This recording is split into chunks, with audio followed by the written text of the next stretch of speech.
Welcome to episode 537, JKRowling, from welfare mother to the richest author in the world. This is an outline of episode 537. There are 3 reasons we study JKRowling. First, she's the richest author in the world. Second, she started life with huge struggles. Her sick mom died, her marriage collapsed, and she was a welfare mom when she wrote her first novel. Third, I have read 2 Harry Potter books and watched 6 of her movies. Let us meet J.K. Rowling. This is from her commencement speech at Harvard University in 2008. On this wonderful day when we are gathered together to celebrate your academic success, I have decided to talk to you about the benefits of failure. And as you stand on the threshold of what is sometimes called real life, I want to extol the crucial importance of imagination. These may seem quixotic or paradoxical choices, but bear with me. Joanne Rowling was born in Yate, England in 1965. Her father is a Rolls-Royce engineer. This is a picture of the young J.K. Rowling. She was the child in the middle. This is a picture of the house she grew up. From an early age, Rowling wanted to be a writer. At the University of Exeter, Rowling studied French, graduating in 1987.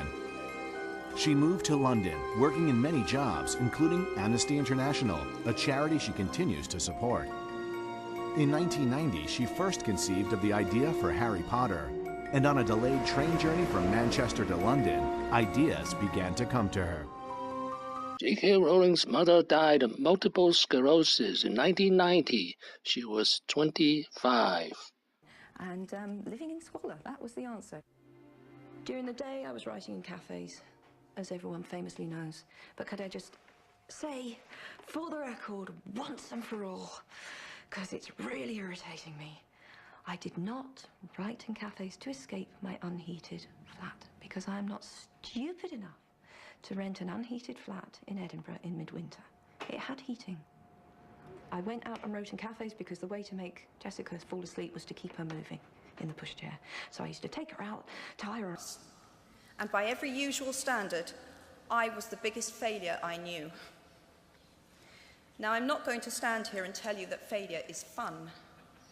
That period of my life was a dark one, and I had no idea that there was going to be what the press has since represented as a kind of fairy tale resolution. I had no idea then how far the tunnel extended, and for a long time, any light at the end of it was a hope rather than a reality. So why do I talk about the benefits of failure? Simply because failure meant a stripping away of the inessential. I stopped pretending to myself that I was anything other than what I was, and began to direct all my energy into finishing the only work that mattered to me. Had I really succeeded at anything else, I might never have found the determination to succeed in the one arena where I believed I truly belonged. I was set free because my greatest fear had been realized, and I was still alive, and I still had a daughter whom I adored, and I had an old typewriter and a big idea. And so rock bottom became the solid foundation on which I rebuilt my life. From rock bottom to global success, 1997 to 2000. I wish Dan, Emma, and Rupert the very best of luck, and hope that they have as much fun acting the first year at Hogwarts as I had writing it. I think I'm a tiny bit like Harry, because I'd like to have an owl. Staring out at a room full of reporters on his very first day as Harry Potter, blinking at the popping flashbulbs and gamely fending off reporters' questions, there was no doubt about it. Daniel Radcliffe was in for the ride of his life.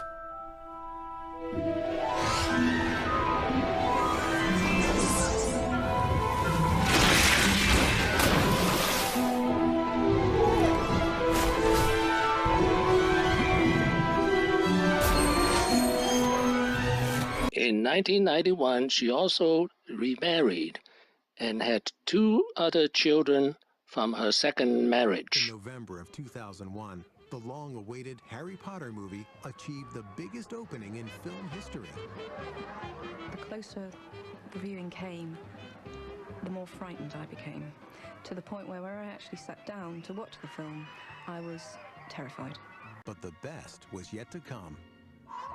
In 2003, Rowling released the much-anticipated Potter novel, Order of the Phoenix. It sold 5 million copies in 24 hours, making it the fastest-selling book of all time. She stayed billionaire from 2004 to 2011. She dropped out because of two things. First, she donated $160 million to charity. And second, because of the high British taxation. Now, life after Harry Potter.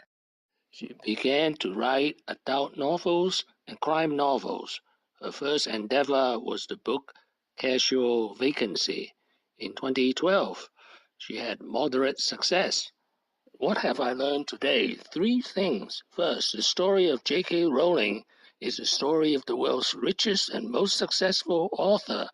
Second, here I have detailed how she reached rock bottom in 1993 and fought her way to fame and happiness. Third, how she rebelled against her status as billionaire by donating $160 million to charity, and how she quit children's book to write adult and crime novels. Thank you for watching. Please subscribe and leave your questions and comments below. My next video will be J.K. Rowling 10 Lessons, wishing everyone peace and prosperity.